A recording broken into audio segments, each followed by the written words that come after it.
Okay, so this is my third attempt at trying to do this review because I get about 2 minutes into it and I'm just not feeling it. So hello, welcome back to the channel for another review of Star Trek Strange New Worlds and on a Sunday. Why? Because for some fucking reason Paramount decided, hey, let's drop this episode early and change the dates for future episodes as well as announce a fucking musical episode for Strange New Worlds. That one I'm not looking forward to. But anyway, yes, finally, these old scientists, the Strange New Worlds Lower Decks crossover episode. And I had a feeling that I was, in the end of my last review, that it was going to be the crossover because it was shown at San Diego Comic Con. I just wasn't expecting them to say, "Oh, by the way, we're dropping it on Paramount Plus early. Also, here's some changed dates for episodes, including the musical episode." That's going to be a fucking fun one to try and review. Anyway, this episode, These Old Scientists, the best episode of Star Trek Strange New Worlds ever. I don't think there could be any episode, in my opinion, to top this episode. Because it is fantastic. I loved every moment of this episode. I loved just the opening, seeing the Cerritos, seeing the Lower Decks crew that we've grown to love.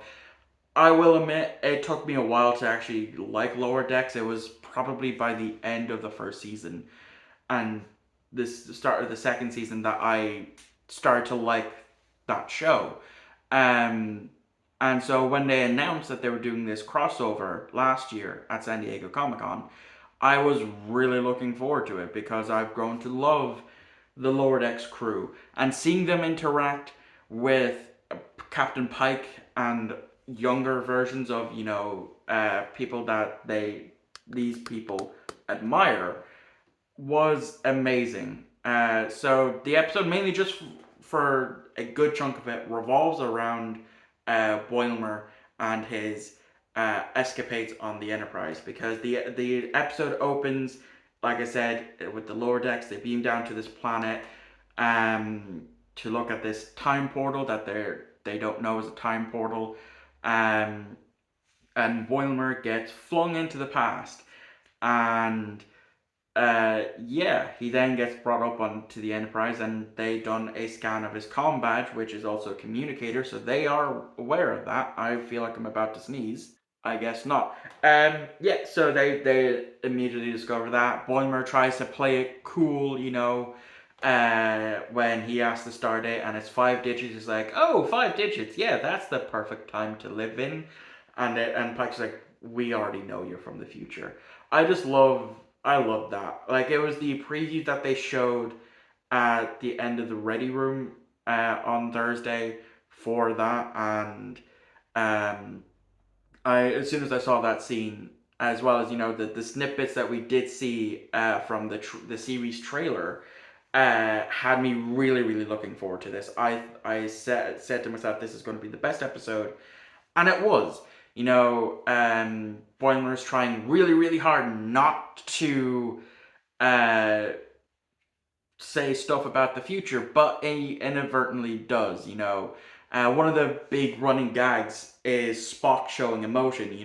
Spock laughing at one of his jokes, which threw him off, and then seeing Spock smile.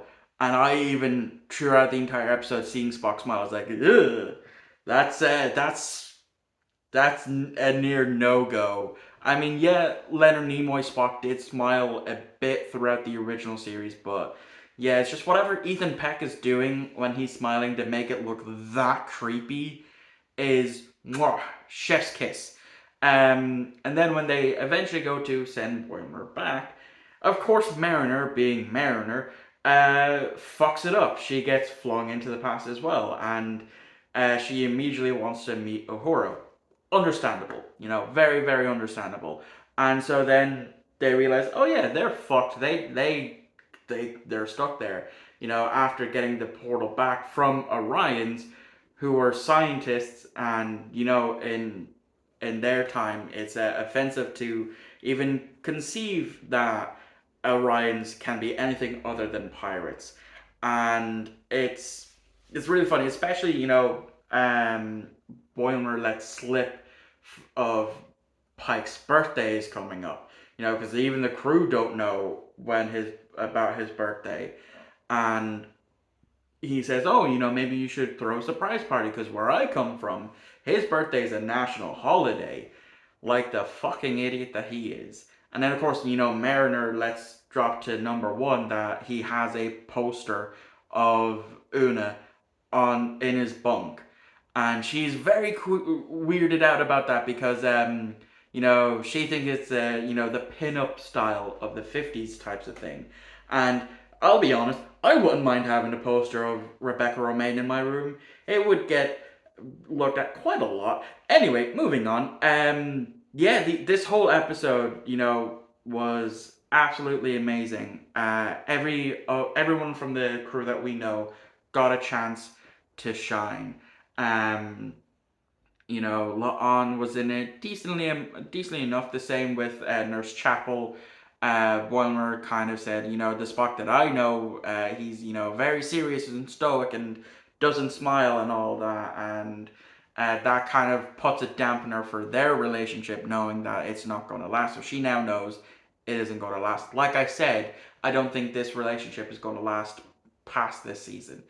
If I'm wrong, I'm wrong. Overall, those old scientists was is as I said, my personal favorite Star Trek episode. It's definitely in my top 10. I don't know where it ranks because when most of these Star Trek shows end, I will of course be doing a new top 10 list including these. Uh, but anyway, yeah, I really, really love this episode. So that has been my review. Thank you all for watching. I will be live not too long after this gets posted. Or when you're watching this, I might be live right now. So if you want to discuss this episode a little bit more whilst I'm live, come join. So thank you all for watching. I hope you enjoyed. I'll see you on Thursday for the next episode of Strange New Worlds, episode 8, which is when this episode should have came out. But hey, Paramount Plus just likes to keep us on our toes, apparently. They're still not in my good graces, though. They're still not in my good graces. Anyway, I've been rambling. Thank you all for watching. I hope you enjoyed, and I'll see you all next time.